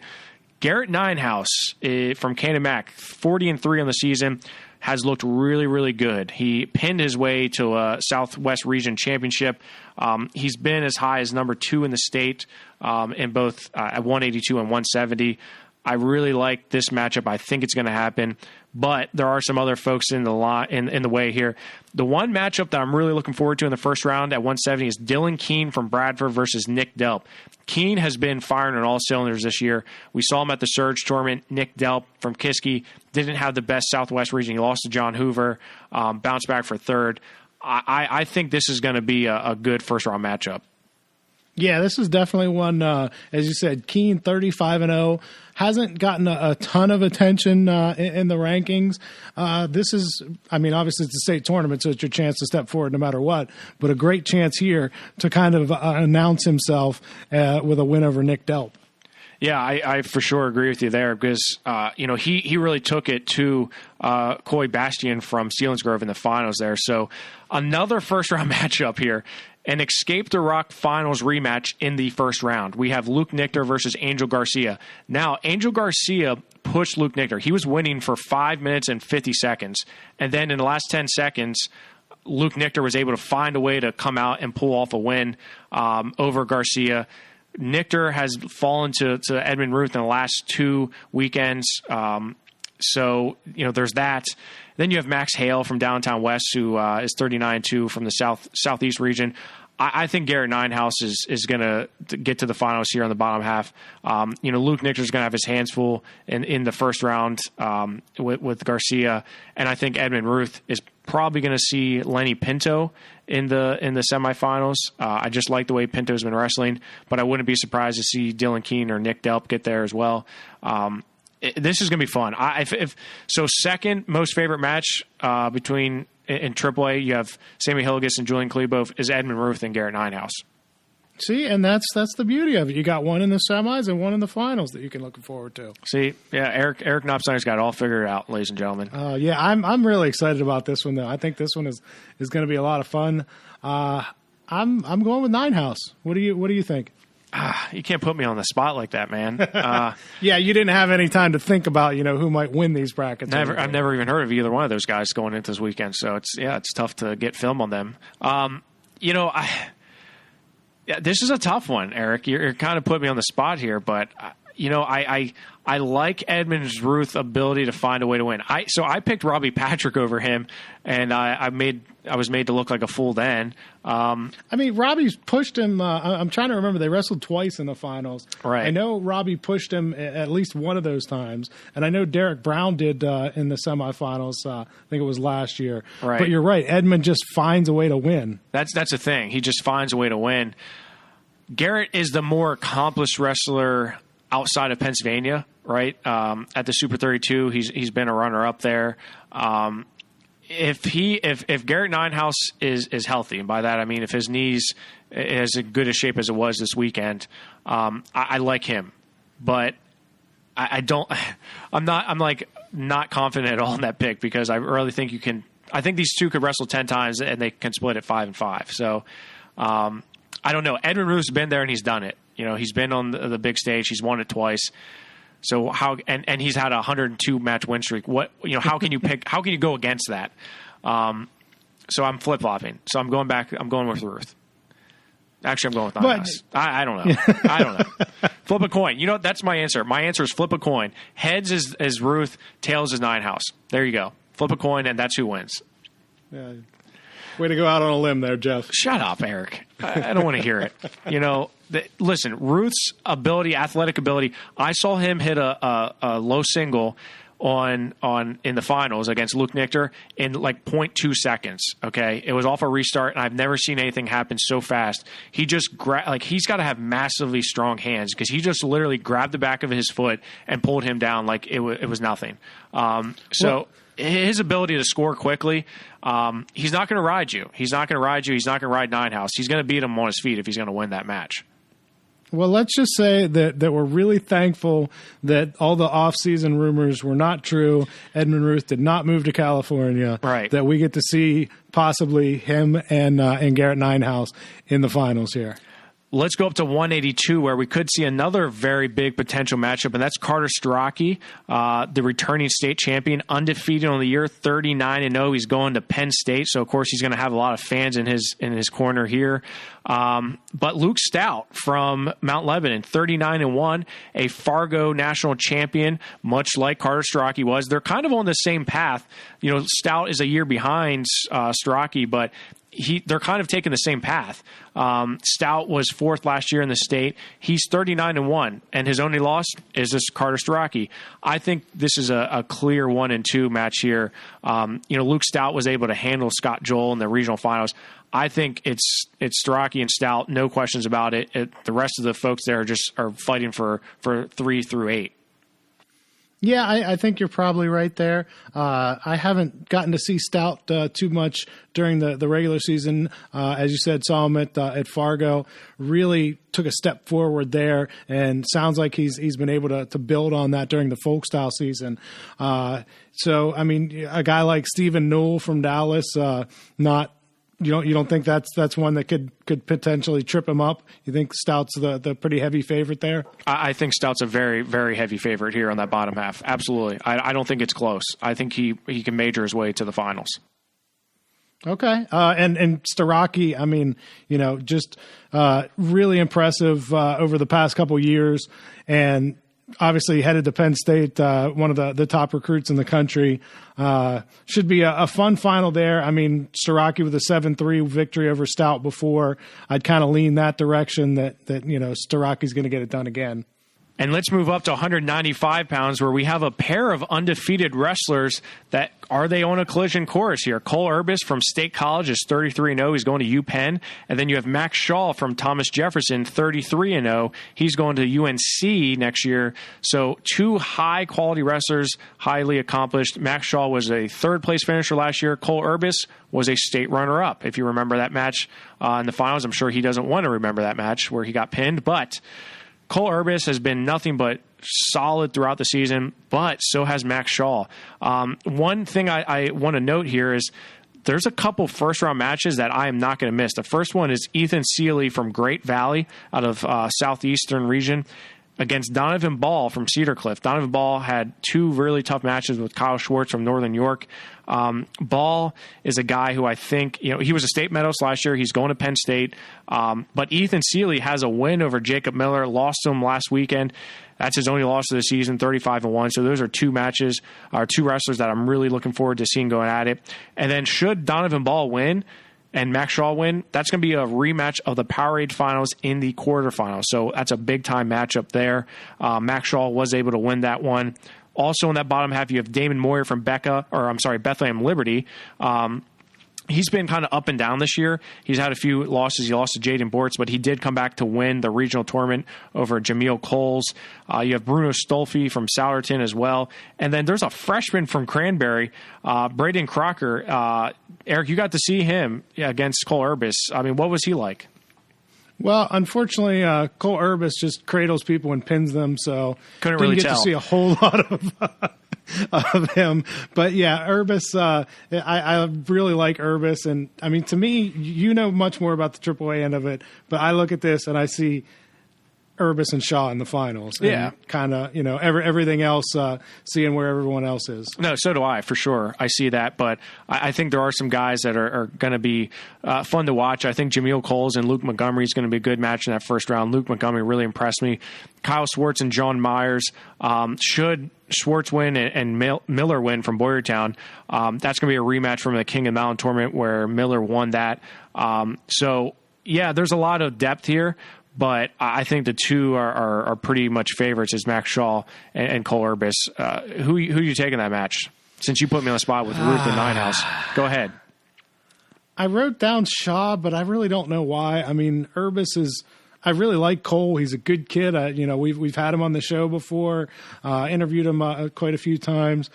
And, he's so long in that cradle – I really don't know why I picked Shaw. I'm just going to throw it out there that I was doing this at 2:00 in the morning. So, there wasn't a whole lot of reason behind it, but I think that should really be a fun one between Shaw and Urbis. You would not make a good lawyer at all because you just provided nothing. Really? Mr. Flip a Coin guy? He may be guilty, he may not. Let's flip a coin and see. Well, I'm just saying that was a pretty pathetic Yeah, I have no reason behind it. So I've seen Urbis a lot more than I see Shaw in person. Objection, Your Honor. I'd like to make a statement. So I'm picking Cole Urbis, and here's why. Cole Urbis and Max Shaw have a common opponent in Donovan Ball. Cole Urbis beat Donovan Ball 15-2 in a dual meet, and Max Shaw beat Donovan Ball I think by 2. I think it was like 7-5. I could be wrong on that, but bottom line is Cole Urbis is really, really, really, really good. So I'm picking him, and that's why. Okay. You rest your case. Much more logic behind. Yes. You rest your case. I will cede the verdict to you. Okay. So I win, right? Yes. I won. Yes, you do. Okay. Thank you. If Cole Urbis wins, yes. I like winning. Okay. Didn't do a lot of that in high school though, so that's why I like winning now, right? as you would pick up from my article I wrote about regrets, right? I don't want a very well received article. I don't want people to think like I was a scrub or like I was a fish. When I think that's what some people took away from it. They're like, "Man, were you really that terrible at wrestling?" I'm like, I wasn't. I mean, I wasn't great, but I mean, come on, I wasn't terrible. But it is what it is. Let's move up to 220 pounds, where Hunter Katka, the return of Hunter Katka, and Eric, you may have been the last one to see him wrestle Seriously. Yes, I was. Before he got injured at Fargo. He just recently is back in the lineup. He's undefeated, 12-0. Definitely a late start, slow start for him. But he's the top guy here. Can anyone else push him here? I don't know if they can, especially a healthy Hunter Katka is really, really, really hard to beat. The story for me is Shane Noonan from Hazleton area. He's undefeated, 41-0. I really, really like this kid.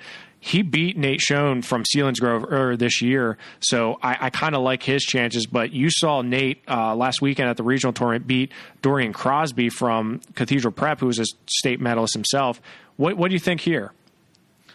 You know what? Nate Schoen is really hard to gauge because he has no fear whatsoever. He is... I'm not even sure he's taller than me. I'm about 5'6" maybe, and Nate's about my height and 220 pounds and has no fear of going to his back whatsoever. He will gladly put himself on his back if he thinks he can roll through it and put you on yours. So he's clearly a danger to anyone. So we saw that when he pinned Hunter Katka in like 50 seconds last year. He pinned right. So he's not afraid to mix it up. But he tried that on Hunter at the state tournament, and that didn't work out for him. So correct. And he tried it on Dorian Crosby, who he beat in the regional final, and it looked for a second like it wasn't going to work out. I'm like, oh, he's going to his back. He's in trouble. And the next thing you know, he kind of powers through it and gets a takedown that ended up being huge in the match to open it up. So he's a guy that I think would be difficult to coach because you'd be biting your nails the whole time. Like, okay, is this going to work? But more often than not, it does. Well, it didn't work for him against Shane Noonan. Shane Noonan's been very consistent this year, so I'd like to see that match happen again. I think it will happen in the semifinals on the bottom half. But the quarterfinal match that I'm really looking forward to is Hunter Katka and Dorian Crosby, should they both get there, which I think they will. That's a huge time matchup. Those are two state medalists from a year ago. Hunter Katka obviously being the state champion, but how healthy is he with only 12 matches under your belt? What are your lungs like? What's your conditioning like? Hunter Katka. I don't know what those are like, but I know what his arms are like. Yeah. So big. Yeah. So kind of like Gage Garcia is a Greek god. Hunter Katka looks like Zeus out there. He's pretty chiseled himself. I think I think the gaps here are pretty wide between certain groups of wrestlers here. I think Hunter Katka, Shane Noonan, and Nate Schoen and Dorian Crosby are definitely the four guys to keep an eye on here. With the rest, I mean, there's not a ton of first round matches I have circled, but I do have a lot of those quarterfinal matches circled. Yeah, I would agree. They're like a guy like Dylan Ferretti from Hempfield. I don't know if he can push Noonan in a quarterfinal, but he's a guy that's been pretty solid this year. And Crosby in a first round match has Nick Natoli from Bangor, who I don't know a whole lot about, but just looking at the resume, looks like it should be a decent matchup. I mean, I would definitely favor Crosby there, but those are guys that definitely have some wins to their name and should be at least watchable first round matchups for sure. I like that, watchable first round matchups. Like, no disrespect to them, but I mean, as you said, we think those four guys are probably ahead of everyone else, but they could be pushed by some of these other guys. Yeah, I mean, I'm going to disagree. I think those four guys I don't think they are going to be pushed too much, but I guess. But they're watchable matches, I guess. That's a term we're going to start using now. Speaking of watchable, I said on our War Up podcast, and for you that listen to both shows, number one, thank you. But number two, you'll remember this. I said at heavyweight, we should put Quan DeBow, Jake Slinger, and Michael Wolfgram in a cage and have a cage match like WWE style and give them some toys, give them some chairs and some bats and maybe some brass knuckles and just let them kind of, and whoever comes out alive or on top should win that weight class. I think, and you see Wolfgram a lot more than I do, but this just seems like a really interesting contrast in styles because DeBow is kind of your typical really big, hard to move, hard to score on, going to get his escape and against a good guy, not afraid to win 1-0 or a 2-1 in a tiebreaker or something like that. Whereas Wolfgram is kind of the newer heavyweight where he's going out and just scoring points on people. Yeah, Wolfgram, I've got to see a lot of Michael, and he's going to WVU, so obviously he's a big favorite of mine. Wolfgram is a guy who wrestles like a 45-pounder. He's sweating profusely by the end of the first period because he's working for a tech fall. And he tech fall his way to a regional title. He's really fun to watch, but so is Jake Slinger. I think he and Jake Slinger are more similar styles than Quan DeBow. Quan DeBow's a house. He's pushing the limits at heavyweight, and he's big. Like you said, he's hard to move around. You get stuck underneath him, you're going to need a forklift to get out from underneath because, he's just big. Slinger, on the other hand, is strong and fast. So he's kind of like a hybrid of both. He's kind of like the hybrid of Wolfgram and DeBow. So all three of these have different styles. I think the three of these guys are they're head and shoulders above the rest of the field here. So I obviously am really looking forward to that Slinger-Wolfgram semifinal match. I think Nate Simmers could possibly be there against Slinger. Josh Kluin from Ben Salem could be there as well. But I really think Wolfgram and Slinger is the match to watch in the semifinals, and the winner will most likely get Quan DeBow, who is a state finalist himself. Yeah, I think you're probably right there. All three of those guys unbeaten on the season. Hard to see somebody upsetting them.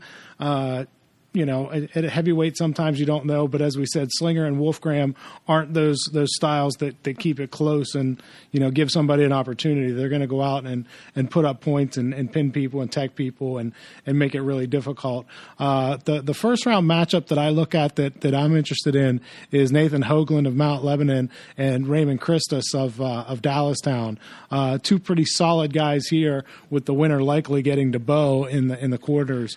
What do you see? Is that one of the ones you look at in the first round? Yeah, you read my mind. I have that one highlighted, and I also have the one below that, Sammy Kaimus from Stroudsburg versus Kyle Woosner from Lower Dolphin. These two are both at Escape to Rock, and I think both those two matches are really going to be good matches, despite being heavyweight matches. They're going to have some action, I think. Hoagland took Slinger down, and then Slinger separated the gap and won 9-2. In fact, we had Jake Slinger on the War Up podcast as a guest, so you should stop on over there and listen to that podcast as well. There's a few matches here that I'm looking forward to, but really the big ones are the Wolfgram, Slinger, and DeBow trio there. So I don't think we're going to get the cage match, but I think we are going to at least get to see them wrestle. Well, maybe we can have an after the season cage match between them.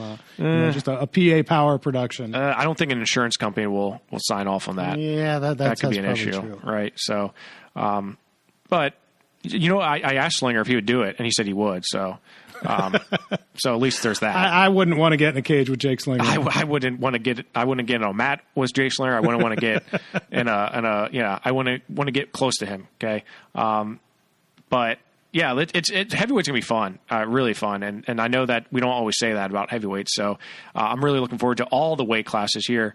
Eric, I'm about out of breath and parched. We just gave you one of the best, most in-depth, probably the most in-depth preview of the PIAA 2019 State Tournament that you're going to find. And, of course, that's all here on PAPowerWrestling.com. We got a lot coming at you. We got updated rankings. We got preview stories going into the tournament, storylines to watch. We got the fan guide. That's only the high school, because college, we have a lot coming at you. We have counting down the days to Pittsburgh. We have a lot of things coming at you with history. We're going to give you a little history lesson on the WPIL and college wrestling in general. So we also have college shirts. We have our NCAA, our state, our sports shirts that are just selling like hotcakes right now. So you still have time to order them, but your time's running out. So we placed our orders for them. If you ordered them, you'll be receiving them soon. We just got the shirts in. We're going to do a second order for those of you who are waiting to the last minute to order, but time is running out, so make sure you get those orders in at PAPowerWrestling.com. If you have any issues ordering, I know some folks were having some trouble, just email me at jeff.upson@PAPowerWrestling.com. Let me know what you want, and I will set them aside, and we'll figure it out. So, Eric, I'm excited. Yeah, definitely. And I did want to get one question here that I don't think we got to that I thought was a good one, especially with you being the Whippeal expert. David Edwin asked, are we looking at a return to dominance of the Whippeal with AAA with Chappell, Herrera, Phipps, Camacho, Hillegas, Coy, Connor? The names go on. And then and quite a few in Double-A with chances at winning titles there. What's your feeling on this? Is the Whippeal dominant, and is it a return to dominance, or did it really go anywhere? I think you could make the argument that District 11 sort of took the reins a little bit in maybe last year, and even in the last couple of years. District 11 has done really well. I would say it's not a return to dominance. We're just seeing a more dominant field. And here's the thing: while you mentioned all those names, we're not there's a chance that we don't see all those guys get on top of the podium. I'm not sold on all those guys' names. So we'll find out after the state tournament. We'll see how many Whippeal champions and medalists we have here. But District 11 is pretty tough. With teams like Nazareth, Northampton, Easton, and Becca and Liberty, and they're very solid. So District 11 is definitely making a run at being that top district or top region in the state. But the Whippeal hasn't gone anywhere. Let's get that clear. The WPIAL didn't have a lull or a gap in their dominance. They just maybe, instead of going 80 miles per hour, they were going like maybe 60, right? They slowed down a little bit. And now we're seeing them get back up to like 70 miles per hour. Okay, that's where we're. How many Whippeal champs in AAA? Well, I can't tell you that, Eric. I'm saying at least 4. I'm saying at least 4 in AAA. That's what I was going to, I'd guess it over under would be like 4.5 or something. Yeah, I'm saying 4. I'm saying 4 in AAA. I had someone else ask me that earlier today, actually, and I said 4. Well, let me ask you this. How many WPIAL champions do they have in AA? Let's see. I'd say probably 3.5 as an over under in AA. Yeah, I'd say. I think Lawrence is a pretty good bet. Sure. I like Michaels' chance. What about Pitzer is one that you definitely talked about. DeLuca. 4 right there wouldn't be a surprise by any means. So I'm saying 3. I'm saying 3 in AA and 4 in AAA. Joey Fisher is a guy who is going to make a push, and like you said, Dayton Pitzer, can he solidify himself as a top freshman? So, and then Dom DeLuca, right? But I could see the WPIAL losing several of those matches too. Right. I could see Joey Fisher not winning. I can see. I'm not saying Thane. I think Thane Lawrence is probably the closest solid bet. But we said the same about Justin McCoy last year too. So, and Thane Lawrence got him. Right. So and Dayton Pitzer. Depends on who shows up. And at 220, Dom DeLuca, if he's on a closing course with Jacob McMaster, that could go either way too. So yeah, I think that's a toss-up match. So 3. I'm going 3 and 4. So there's your answer. I wouldn't say that's dominance. Obviously, if one district is winning 7 out of the 28 titles, that's pretty good. But I think that the District 11 is going to be in that range as well. Yeah, they should. I think in both AA and AAA, they should be in that range. I look at overall medalist and records, and PIAWrestling.com does a great job of giving you stats and analysis on the tournament. So we'll regroup after the season and talk more about that. But thank you for bringing that up, Eric. Yeah, that was a really good question. Some kind of really interesting stuff that the people sent to us via Twitter, kind of asking us some questions, and I enjoyed this. Yeah, me too, for sure. And I hope you enjoyed the preview. I hope you buckled in, because that was a bumpy ride there, Eric. But we will be coming at you from Hershey all weekend, so stay with PIAPowerWrestling.com for all your wrestling needs. Follow us on Twitter, on Facebook. If you want some pictures, head over to Instagram if you're into that. We're just giving you all kinds of stuff. We have another podcast, our War Up podcast. Of course, we have our college podcast as well. There's a whole lot coming at you, so you don't want to miss out on it. Yeah, best time of the year right now. You got, as you said, all the high school stuff coming down to the end, college getting ready for conference championships, and then with the NCAAs being in Pittsburgh this year, just a phenomenal time right now. Absolutely, Eric, and follow PA Power Wrestling along for all the wrestling needs you have. We will fill them. Stay tuned for post-action recaps from the state tournament from Hershey. But if you're not going to be able to make it there, tune into us, and we'll keep you updated.